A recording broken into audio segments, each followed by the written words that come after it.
The thunder rolled across the vast Arizona sky as Fiona Duncan stumbled from the stagecoach, her wedding dress torn and mudded, her face bearing the unmistakable marks of a man's cruelty.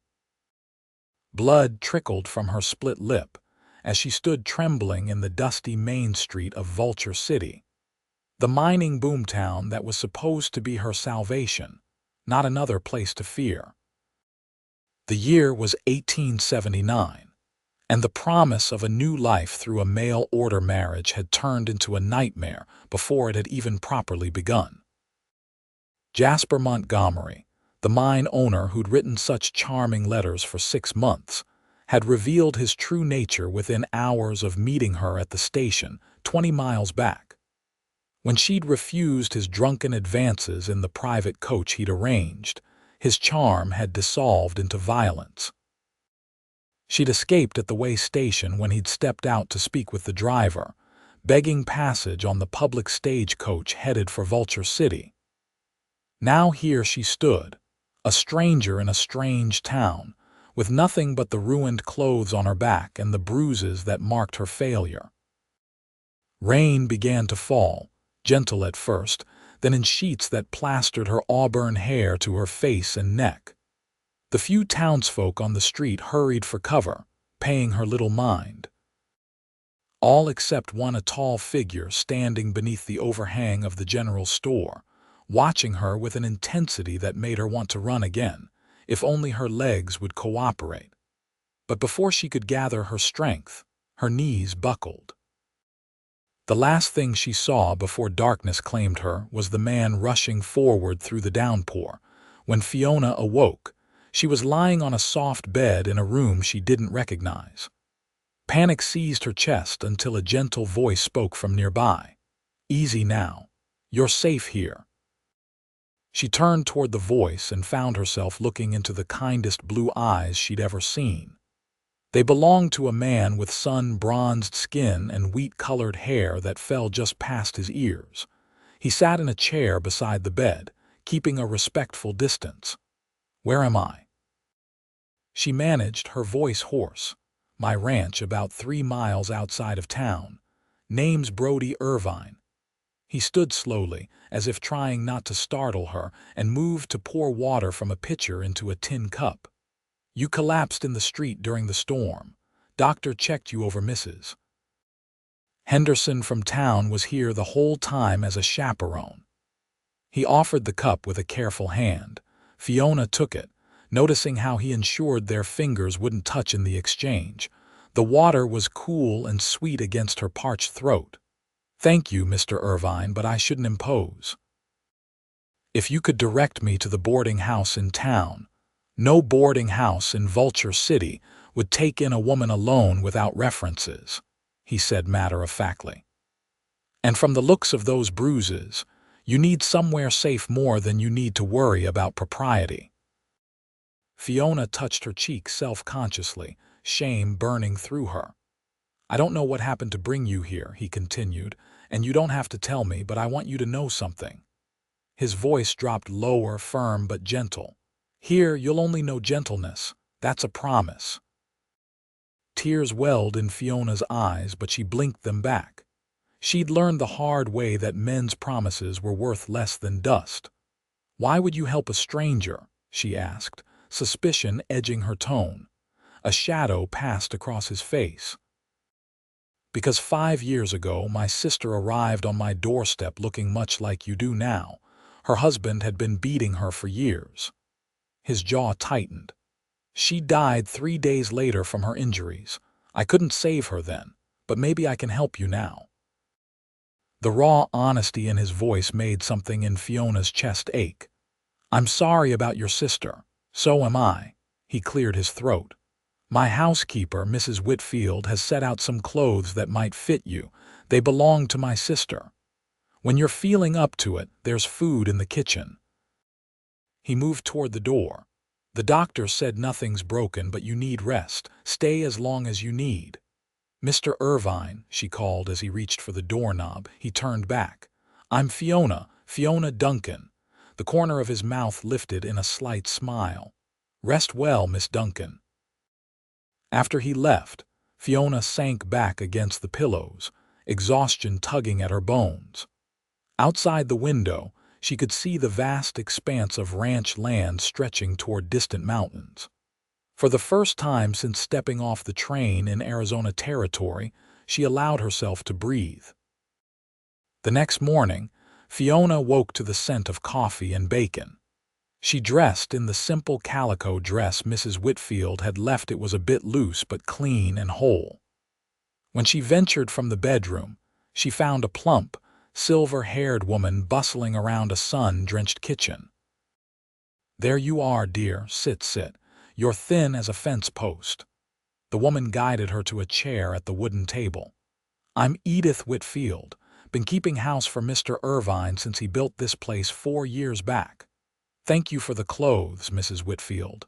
Call me Edith, everyone does. And those clothes have been sitting in a trunk too long. Clara would have wanted them used."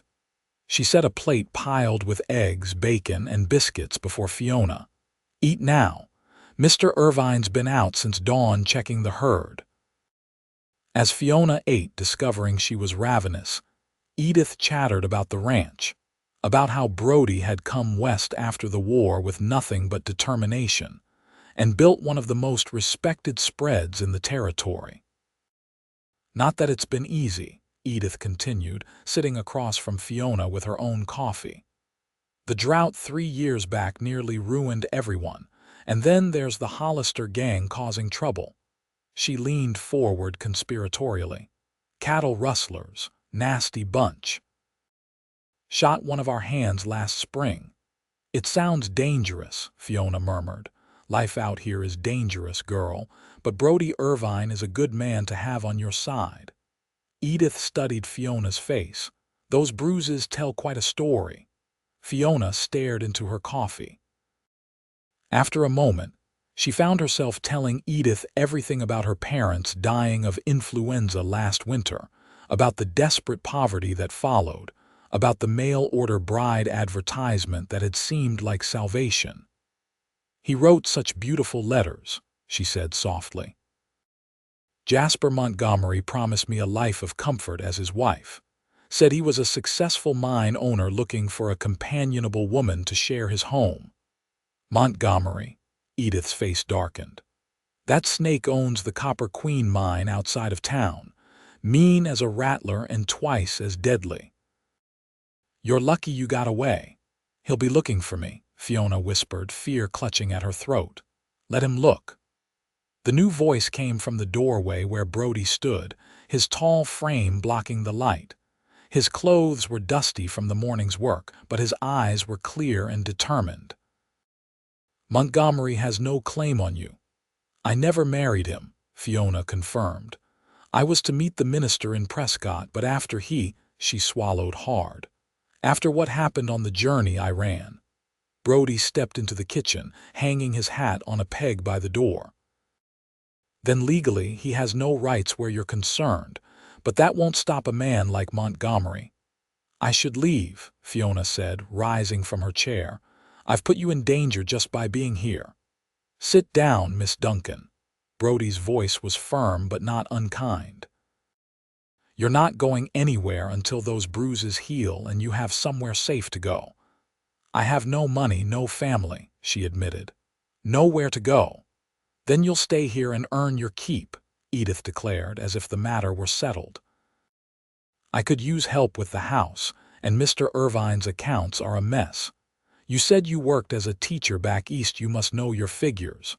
Fiona looked between them, overwhelmed by their matter-of-fact acceptance. "You'd trust me with your accounts. You don't even know me." Brody's expression softened slightly. "I'm a fair judge of character, Miss Duncan, and only a fool would look at what you've been through and see anything but courage." For the first time in months, hope fluttered in Fiona's chest, fragile as a butterfly's wing, but present nonetheless. The days fell into a rhythm.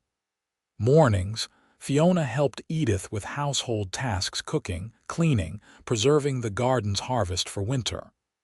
Afternoons, she sat at Brody's desk in the small study, organizing the ranch's chaotic ledgers into neat columns. The ranch was larger and more prosperous than she'd initially realized, with 20 hands working the cattle operation, and another 10 managing the horse breeding program Brody had started 2 years prior. She rarely saw the ranch owner himself. He left at dawn and often returned after she'd retired to her room. When their paths did cross, he was unfailingly polite but maintained a careful distance. Sometimes she would catch him watching her with an unreadable expression, but he would quickly look away when their eyes met. A week passed, then two. Her bruises faded from angry purple to sickly yellow, then disappeared altogether. With proper food and rest, color returned to her cheeks, and the haunted look began to leave her eyes. One evening, as summer heat lingered in the air despite the setting sun, Fiona sat on the front porch, enjoying the breeze that rustled through the cottonwood trees lining the path to the main house. The sound of hoofbeats made her look up to see Brody returning, his broad shoulders silhouetted against the golden sunset. He dismounted with the fluid grace of a man who had spent his life on horseback and led his mount toward the barn. On impulse, Fiona rose and followed him. The barn was cool and fragrant with hay. Brody was unsaddling his horse, his back to her, when she entered. "Mr. Irvine," he turned, surprise flickering across his features. "Miss Duncan, everything all right at the house?" "Yes, everything's fine." She stepped further into the barn, smoothing her hands over her skirt nervously. "I wanted to thank you. Your ledgers are properly organized now, and I've set up a new system that should be easier to maintain." "That's mighty helpful." He hung the saddle over the stall partition. "Edith tells me you've been a godsend in the kitchen too. Never seen the pantry so organized." An awkward silence fell between them. Fiona had rehearsed what she wanted to say, but now the words stuck in her throat. Brody began brushing his horse, his movements methodical and gentle. "Something else on your mind, Miss Duncan? I can't stay here forever," she finally said, his hand stilled on the brush. "You wanting to leave?" "No, I mean," she took a breath.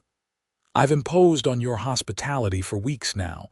I should find a proper position somewhere." Brody resumed brushing, his focus seemingly on the horse. "There's talk in town of needing a schoolteacher come fall. School's been closed since Miss Abernathy left to get married last spring." Hope leapt in Fiona's chest. "A teaching position. That would be perfect." "It doesn't pay much," he warned, "and the schoolhouse needs work." "I don't need much," she assured him, "just enough for a small room and basic necessities." Brody led his horse into its stall, then turned to face her fully. In the lantern light, his features seemed carved from stone, but his eyes held that same gentleness she'd come to associate with him. "Or you could stay here," he said carefully. "The position doesn't start until September. That's more than a month away." "I've already been here nearly 3 weeks, and in that time, you've earned your keep twice over." He stepped closer but still maintained a respectful distance. "The men have commented on how much better the meals are. The house runs smoother." "And those ledgers," he shook his head with a wry smile. "You saved me hours of headaches." Fiona felt warmth creep into her cheeks at his praise. "Thank you, but there's plenty of room, Miss Duncan, and I promised you'd know only gentleness here. That hasn't changed." Something in his voice made her look up sharply. The intensity in his gaze sent a flutter through her stomach that had nothing to do with fear. "I should go help Edith with supper," she said softly, suddenly needing distance from the unfamiliar feelings swirling inside her. "Of course." He stepped back, giving her space. "Think about the teaching position, though. I can speak with the town council next time I'm in Vulture City." "Thank you, Mr. Irvine. I would appreciate that." As she walked back to the house, Fiona could feel his eyes on her, and for the first time the attention of a man didn't make her want to run. That night, The nightmare came again. Jasper Montgomery's face twisted with rage, his hands reaching for her throat. Fiona woke with a strangled scream, sheets tangled around her legs, heart pounding wildly in her chest. Her door flew open and Brody stood there, gun in hand, eyes scanning the room for threats. "What happened? Are you hurt?" His voice was low and urgent.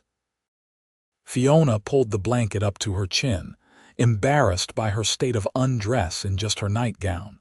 "Just a nightmare. I'm sorry to have alarmed you." Brody's shoulders relaxed slightly, but concern remained etched in his features. "You're shaking." "I'll be fine," she insisted, though her voice trembled betrayingly. He hesitated, then holstered his gun. "I'll have Edith bring you some tea." "No, please don't wake her. It's the middle of the night." Another moment of hesitation, then, "I'll make it." "My ma always said hot tea settles the nerves." Before she could protest further, he was gone. Fiona rose shakily and pulled on a robe, running fingers through her tangled hair. By the time Brody returned with a steaming cup, she had lit the oil lamp and was sitting in the small chair by the window. He handed her the tea without comment, then surprised her by sitting on the edge of the bed. The impropriety of the situation, him in her bedroom in the dark hours of night, should have frightened her. Instead, she felt oddly safe. "Want to talk about it?" he asked after she'd taken a few sips. Fiona stared into the amber liquid. "It's always the same. I'm back in that coach with Montgomery, but in the dream I don't escape." Her hand trembled slightly, and tea sloshed over the rim of the cup. Brody's jaw tightened. "Montgomery's a dead man if he ever touches you again." The fierce protectiveness in his voice made her look up. "Violence isn't the answer to violence, Mr. Irvine." A shadow crossed his face. "No, but sometimes it's the only language men like that understand." He stood abruptly. "You should try to sleep. Dawn comes early on a ranch." "Mr. Irvine," she called as he reached the door. He turned. "Thank you. For the tea and for coming when I called out." Something flickered in his eyes, something that made her breath catch. "Always will, Miss Duncan. Sleep well." The next day brought trouble in the form of Jasper Montgomery himself. Fiona was hanging laundry in the yard when she heard the approaching horses. 3 riders came up the long drive to the ranch house, dust billowing behind them. She recognized Montgomery's bulky frame immediately, and terror froze her in place. Edith hurried from the house, grabbed Fiona's arm, and pulled her inside. "Stay here," the older woman ordered, closing the kitchen door firmly. Through the window, Fiona watched as Brody emerged from the barn, wiping his hands on a cloth. His stance was casual, but she noticed how his right hand stayed near the pistol at his hip. Montgomery dismounted, his expensive suit out of place in the ranch yard. The 2 men with him remained on horseback, hands resting on their weapons. Though she couldn't hear the words, Fiona could see Montgomery gesturing angrily.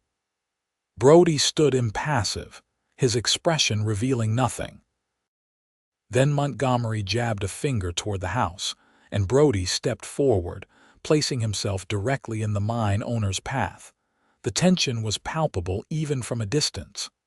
Montgomery's face flushed red with anger. One of his men moved his horse closer, hand moving to his gun.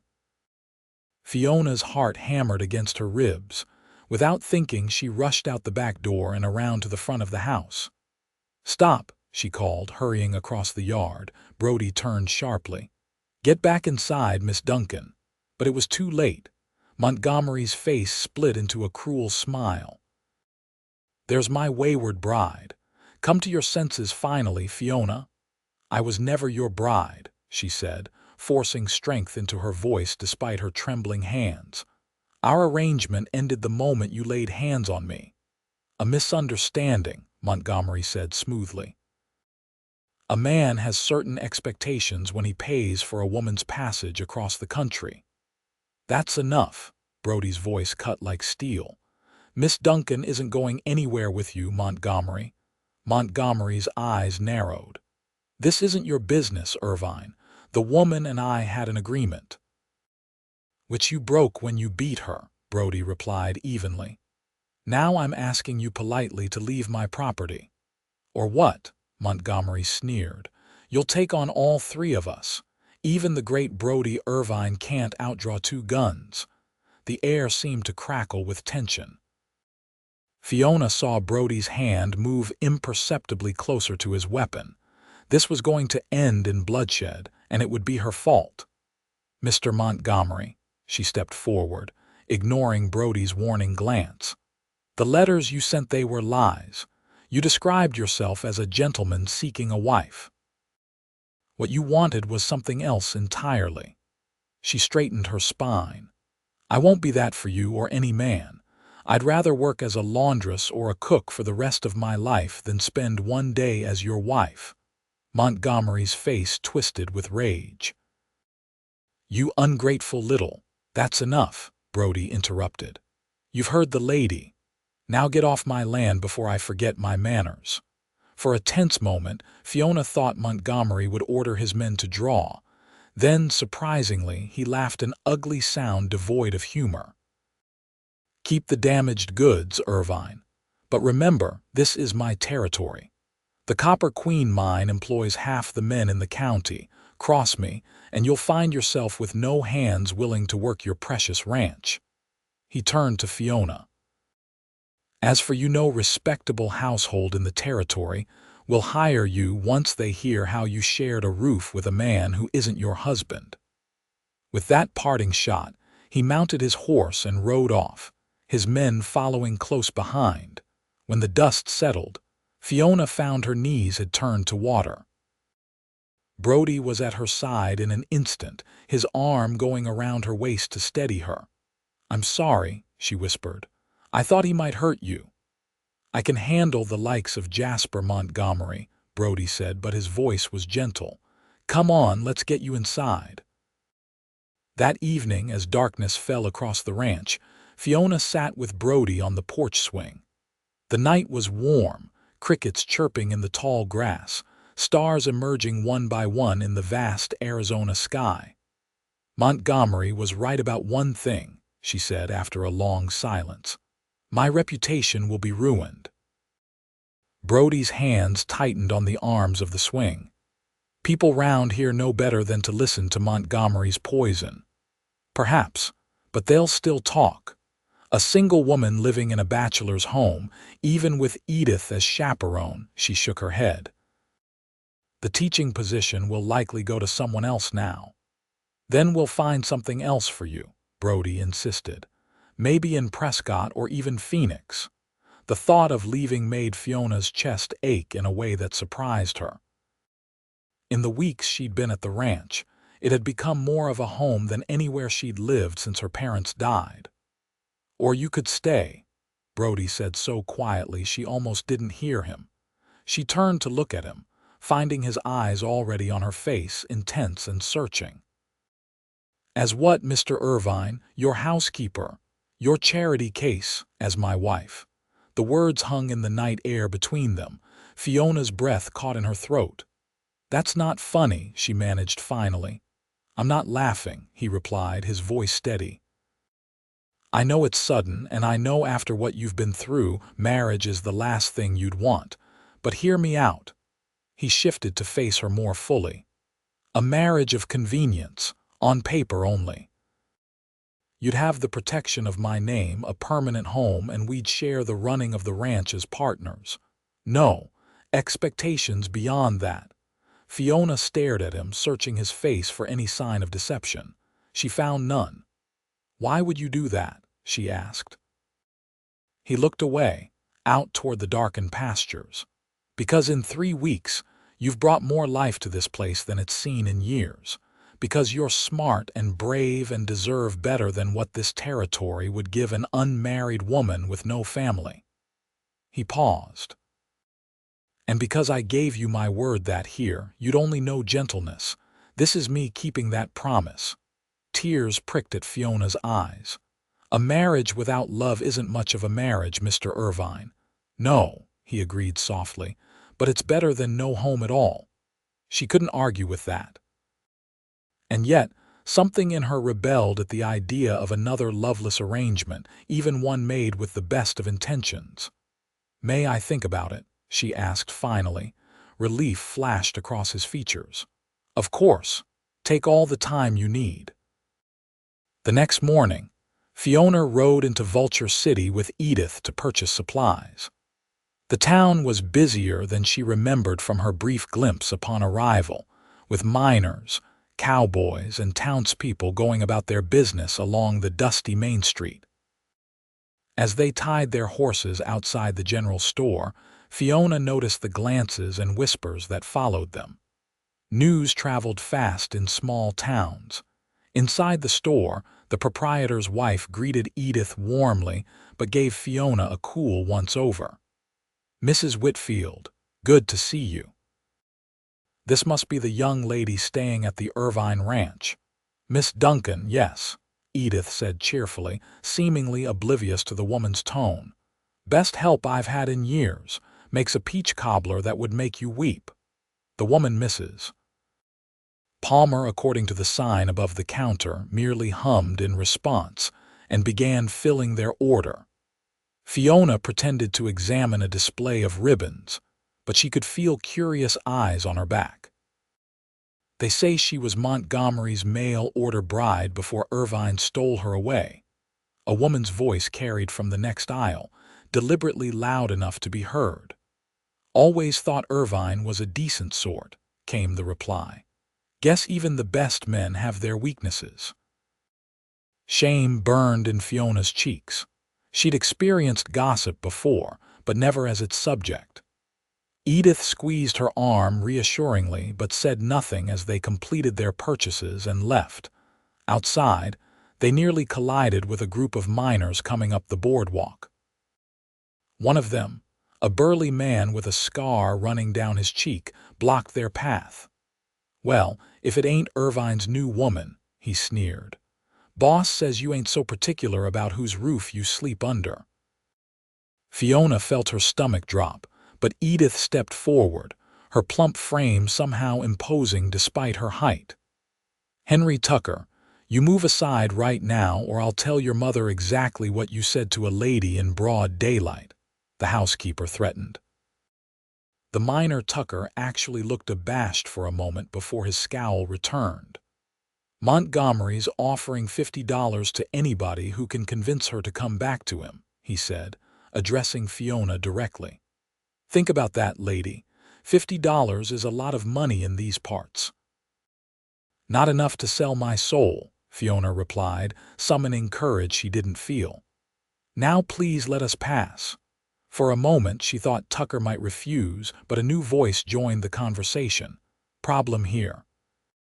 Sheriff Thomas Wade stood a few feet away, his badge glinting in the sunlight, hand resting casually on his holster. Tucker stepped back.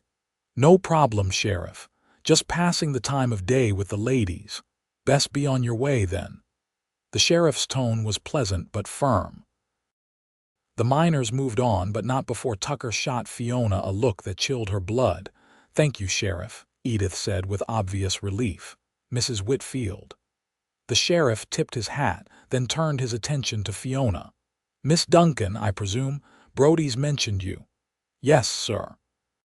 Fiona felt herself blushing under his scrutiny. "Don't mind Tucker and his kind," Wade said. "They're Montgomery's men through and through. Rest of the town's decent enough once they get to know you." He paused. "Though I'd advise you to settle your situation sooner rather than later. Small towns run on talk, and right now, you're the main topic." As they rode back to the ranch, Fiona's thoughts churned. The sheriff's words echoed in her mind along with Brody's proposal from the night before. A marriage of convenience, protection, safety. But was it fair to either of them to enter such an arrangement?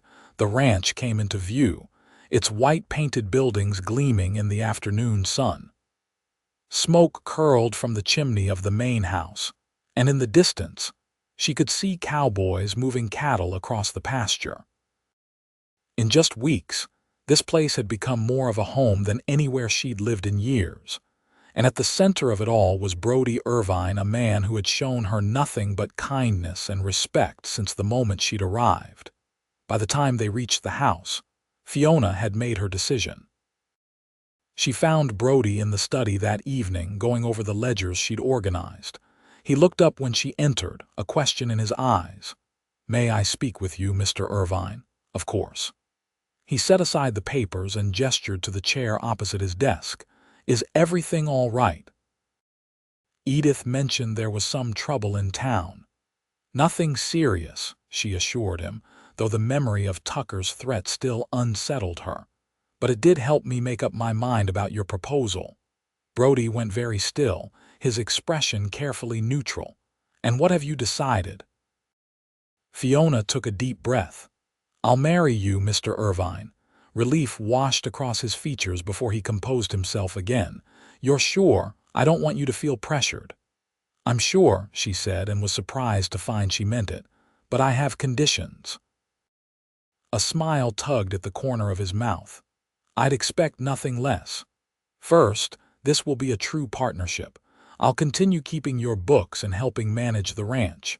Second, I want to teach, whether it's at the school in town or here for the children of your ranch hands." She hesitated. "And third, if either of us should ever want to end this arrangement, we'll find a civilized way to do so."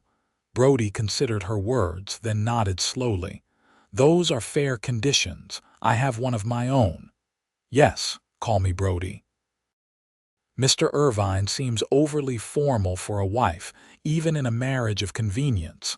Something fluttered in Fiona's chest at the word wife. "All right, Brody." His name felt strange and intimate on her tongue, but not unpleasantly so. "When would you like to do this?" he asked. "Soon," she said decisively. "The sooner my situation is settled, the sooner the gossip will die down." "I'll ride into town tomorrow and speak with the preacher," Brody said. "We can be married by the end of the week if that suits you." "It does." Fiona rose, suddenly needing space to process the enormity of what she'd just agreed to. "Good night, Brody." "Good night, Fiona." The way he said her name soft, almost reverent, sent warmth spreading through her chest.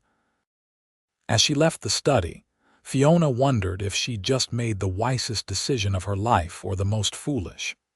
Either way, there was no turning back now. 3 days later, Fiona stood in the ranch house parlor wearing a simple blue dress that Edith had helped her sew.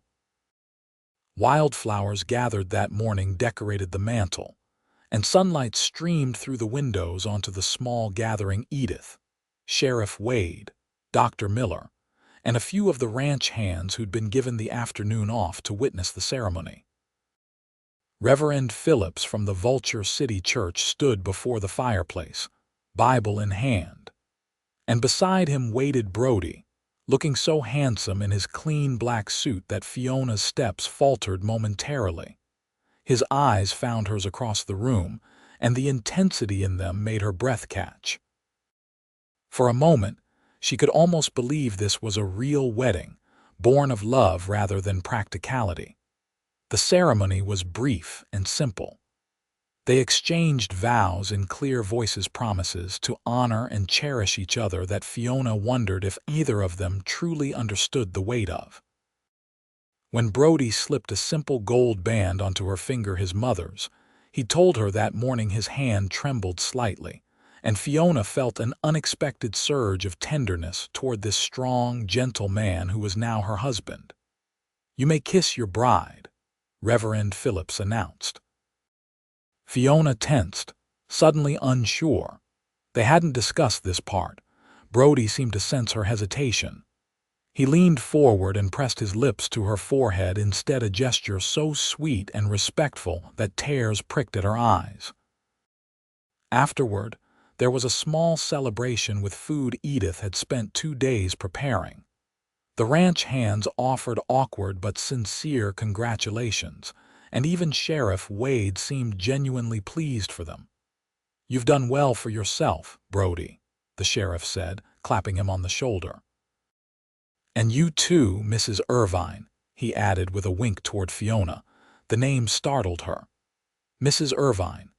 She was no longer Fiona Duncan, mail-order bride turned fugitive. She was Fiona Irvine, wife of one of the most respected ranchers in the territory. As the afternoon wore on, Fiona found herself watching Brody as he moved among their guests, his quiet confidence, the respect with which the ranch hands treated him, the genuine warmth in his rare smile. What would it be like, she wondered, to be truly married to such a man? To share not just his name and his home, but his heart as well. The thought made her cheeks flush, and she turned away before he could catch her staring. Night fell, and the guests departed.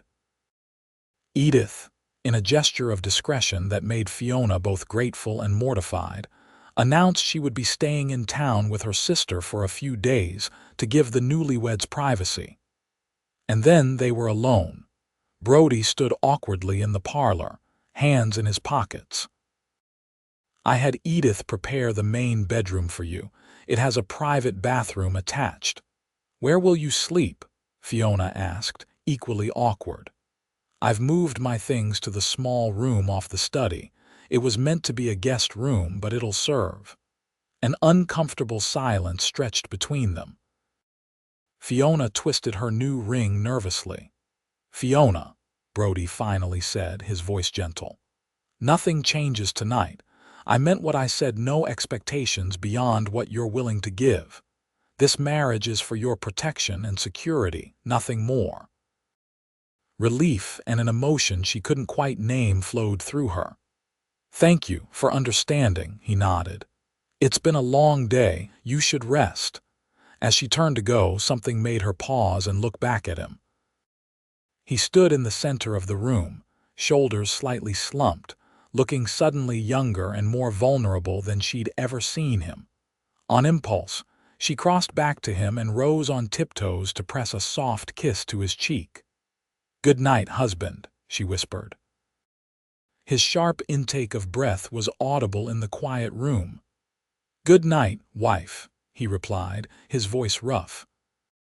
That night, lying in Brody's large bed surrounded by his scent on the sheets, Fiona realized with startling clarity that her feelings for this man were becoming far more complicated than she had anticipated. Summer gave way to autumn, and life at the Irvine ranch settled into a new rhythm. Fiona embraced her role as ranch mistress with unexpected enthusiasm. She managed the household accounts, ordered supplies, planned meals, and even began teaching the children of the ranch hands 3 afternoons a week in a corner of the barn they'd converted into a makeshift schoolroom. To her surprise, the school board in Vulture City contacted her in late September, offering her the teaching position for the following year. With Brody's support, she accepted, riding into town 3 days a week to teach while continuing her work at the ranch. Their marriage, while still unconsummated, grew more comfortable with each passing day.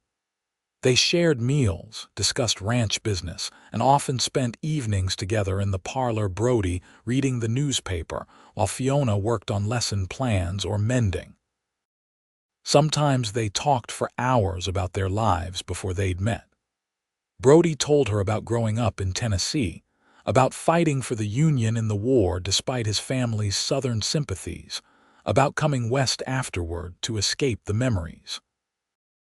In turn, Fiona shared stories of her childhood in Ohio, her years teaching in a small schoolhouse, and her parents' sudden deaths that had left her alone and impoverished. As October painted the cottonwoods gold and red, Fiona realized she was happier than she'd been in years. The only shadow on her contentment was her growing awareness of Brody as a man the breadth of his shoulders when he returned from working with the cattle. The way his hair curled damply at his neck after he bathed, the gentle strength in his hands as he helped her down from her horse. At night, alone in the bedroom that was now truly hers, She found herself wondering what it would be like if their marriage were real in every sense. Brody, for his part, remained the perfect gentleman. He never entered her room without knocking, never touched her beyond the occasional steadying hand at her elbow, and always kept a careful distance between them when they sat together. But sometimes she would catch him watching her with an intensity that made her skin warm, only for him to look away quickly when she met his gaze. They were two people circling each other cautiously, both afraid to acknowledge the growing current between them. Everything changed on a crisp November afternoon when Fiona rode into Vulture City alone to purchase supplies for Thanksgiving. The town was busier than usual, with miners and cowboys crowding the saloon and spilling onto the boardwalks. She had just finished her shopping and was loading packages into her saddlebags when a rough hand grabbed her arm, spinning her around. Jasper Montgomery stood before her, his face flushed with drink, eyes burning with resentment. "Well, if it isn't Mrs. Irvine," he slurred. "Or should I say the woman who was supposed to be Mrs. Montgomery?" Fiona tried to pull away, but his grip tightened painfully. "Let go of me, Mr. Montgomery. I'm a married woman now. So I've heard." His breath, hot and sour with whiskey, washed over her face. "Didn't take you long to spread your legs for Irvine, did it? And here I thought you were a virtuous woman."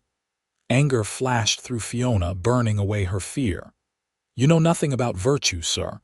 Now unhand me before I call the sheriff." Montgomery's grip only tightened. "Sheriff's out of town." "No one to save you now, my dear. Maybe I should show you what you missed by running from me." He began dragging her toward the alley beside the general store. Fiona struggled, but his strength was overwhelming. Panic rose in her throat. "Help!" She cried out, but the few people on the street hurried past, unwilling to get involved in a confrontation with the powerful mine owner. Just as Montgomery pulled her into the shadowed alley, a familiar voice cut through her terror. "Take your hands off my wife." Brody stood at the alley entrance, his face a mask of cold fury. Behind him, three of his ranch hands waited, hands hovering near their weapons. Montgomery turned, keeping his grip on Fiona's arm. "This doesn't concern you, Irvine. The lady and I are just having a private conversation." "Doesn't look very private to me," Brody replied, his voice dangerously calm. "Let her go, now, or what?" Montgomery sneered. "You'll shoot me in broad daylight, even you aren't that stupid." "I don't need to shoot you," Brody said, stepping closer. "But I will break every bone in your hand if you don't release her in the next 3 seconds." Something in Brody's expression must have convinced Montgomery he wasn't bluffing. He released Fiona's arm with a shove that sent her stumbling forward. Brody caught her, steadying her against his chest while keeping his eyes fixed on Montgomery. "You all right?" he murmured. Fiona nodded, her heart still racing. "Yes. Get to the horses," Brody instructed softly. "Jackson will ride with you back to the ranch." "Brody, don't go, Fiona." His tone left no room for argument. She reluctantly moved toward the alley entrance where the ranch hands waited. One of them, Jackson, stepped forward to escort her, but she paused to look back. Brody had advanced on Montgomery, who had backed up against the alley wall. Though she couldn't hear what was said, she saw the mine owner's face pale as Brody spoke, his finger jabbing into Montgomery's chest to emphasize each point. When Brody finally emerged from the alley a few minutes later, his knuckles were raw but his expression was composed. "What happened?" Fiona asked as he mounted his horse beside her. "Montgomery and I came to an understanding," Brody said simply. "He won't be bothering you again." The ride back to the ranch was tense and silent. When they arrived, Brody helped Fiona down from her horse with hands that were gentle despite the anger still evident in his rigid posture. "Are you truly all right?" he asked once they were alone in the house. "Did he hurt you?" Fiona rubbed her arm where Montgomery's fingers had dug in. Just bruises. Nothing I haven't had before. The reminder of her earlier injuries seemed to break something in Brody. He made a sound low in his throat and pulled her into his arms, holding her so tightly she could feel his heart hammering against her cheek. "I should have killed him," he whispered into her hair. "No," Fiona said firmly, drawing back to look into his face. "No more violence. That's not who you are. You don't know what I'm capable of when it comes to protecting what's mine." The raw possessiveness in his voice sent a shiver through her that wasn't entirely unpleasant. "I'm not yours," she said softly. "Not really. This marriage, don't." He cut her off, his hands framing her face with surprising gentleness given the intensity burning in his eyes. "Don't tell me you're not mine. Maybe this started as a marriage of convenience, but Fiona—" He trailed off, seeming unable to find the words. Her heart raced. "But what, Brody?" Instead of answering, he lowered his head and captured her lips with his. The kiss was tentative at first, as if he expected her to pull away. But when Fiona's arms wound around his neck instead, something broke loose inside him. The kiss deepened, became hungry, desperate. Months of unacknowledged longing poured out between them as his hands tangled in her hair, tilting her head back for better access. When they finally broke apart, both were breathing hard. Brody rested his forehead against hers, eyes closed. "I've wanted to do that since the day you organized my ledgers," he admitted hoarsely.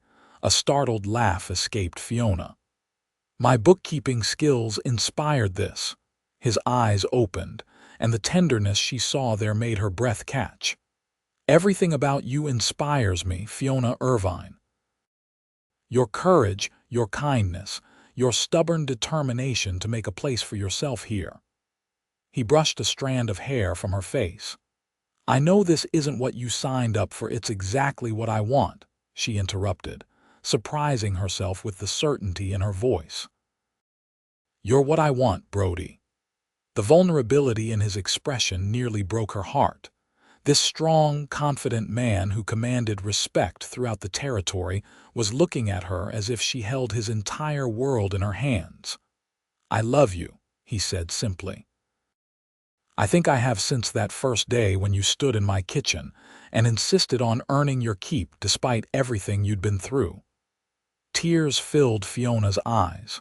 "I love you too," she whispered. "I've been falling in love with you a little more every day."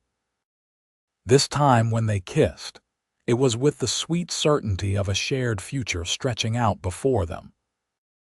And later, when Brody carried her to the bedroom that had been hers alone for months, there was no hesitation, no fear, only joy in the discovery that their marriage of convenience had become something far more precious. Winter came to Arizona territory with surprising ferocity that year. December brought freezing rain that turned to snow in the high country, threatening cattle and testing the ranch's resources. Brody worked from dawn until well after dark, moving herds to sheltered pastures, ensuring the animals had access to feed and unfrozen water. Fiona worried about him constantly, but also took pride in managing the household affairs so efficiently that he had one less concern.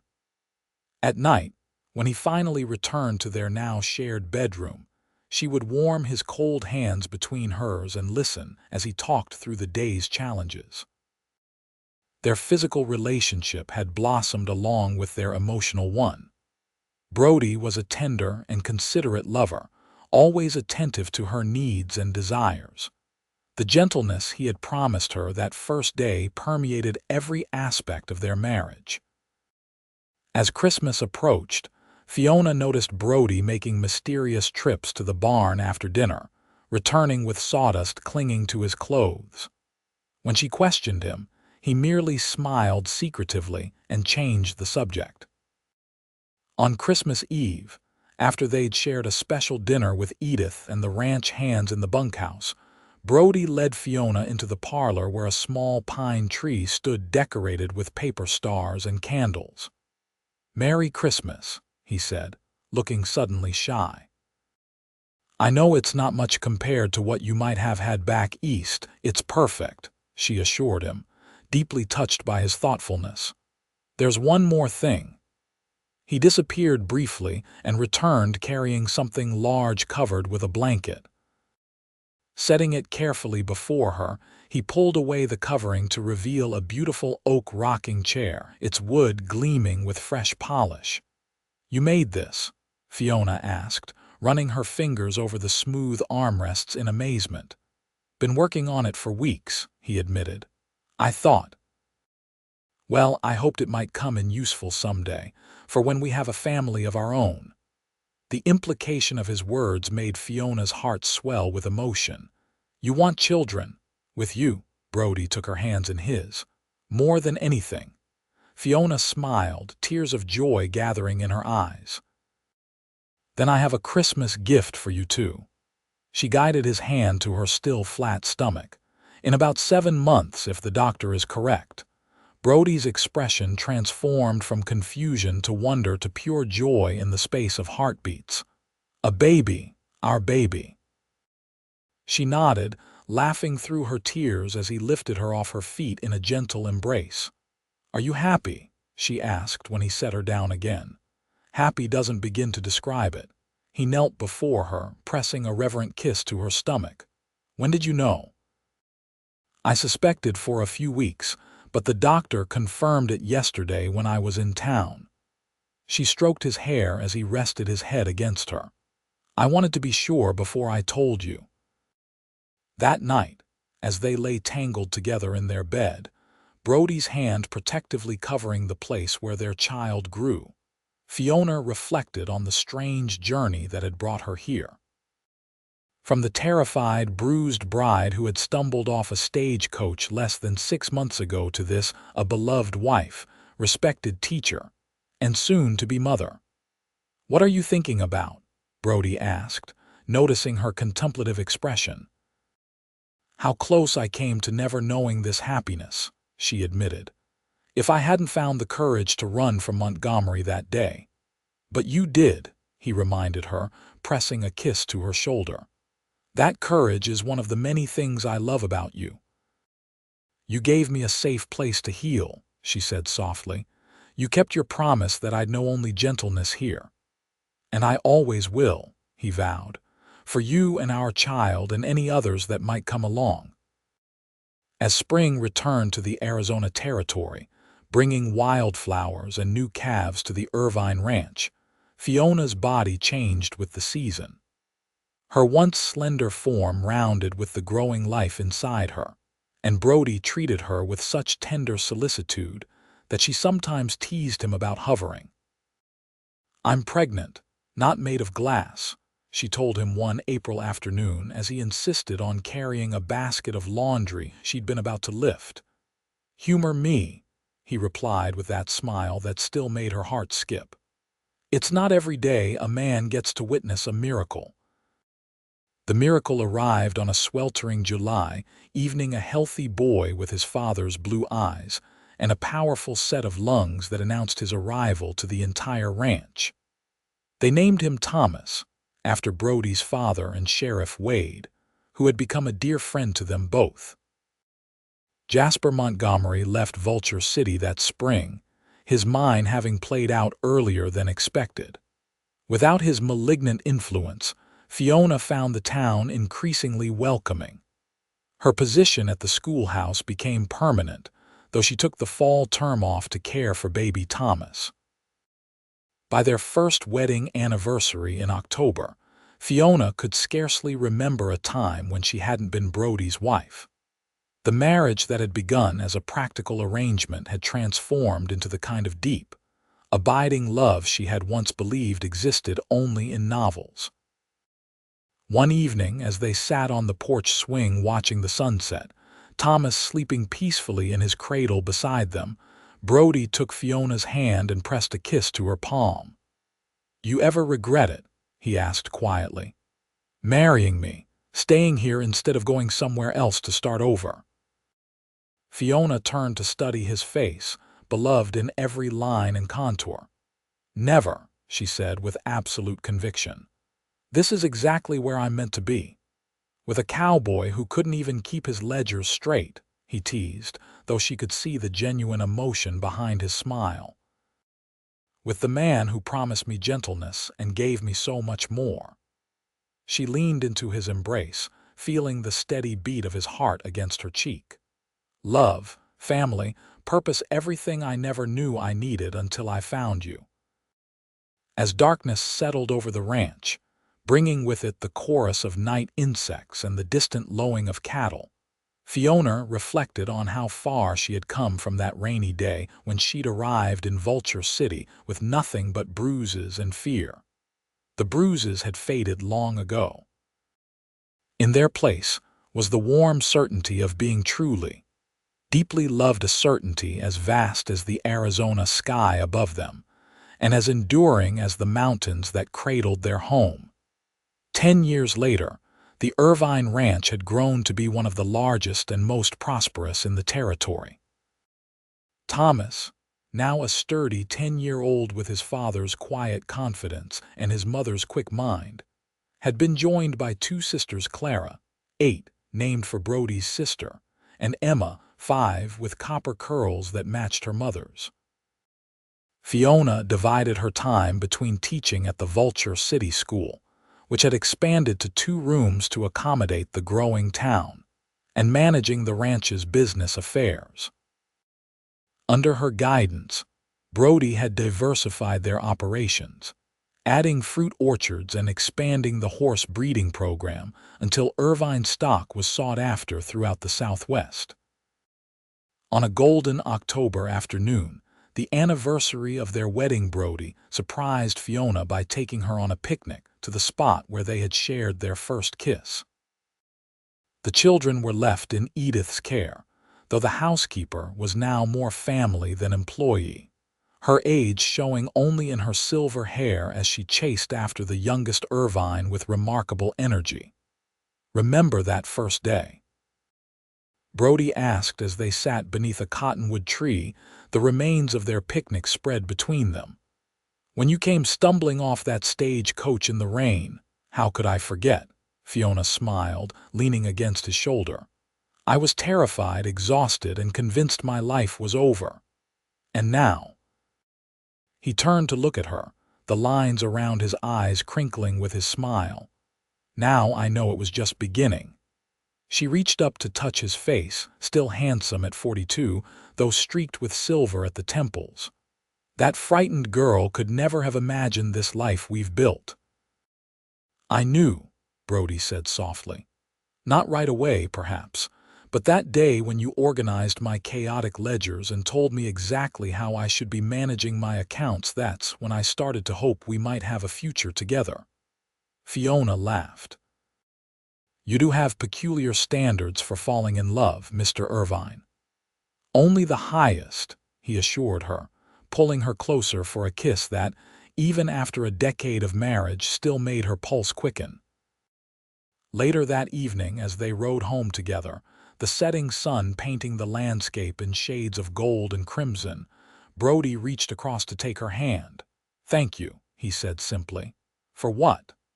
"For trusting me enough to stay, for building this life with me, for our children."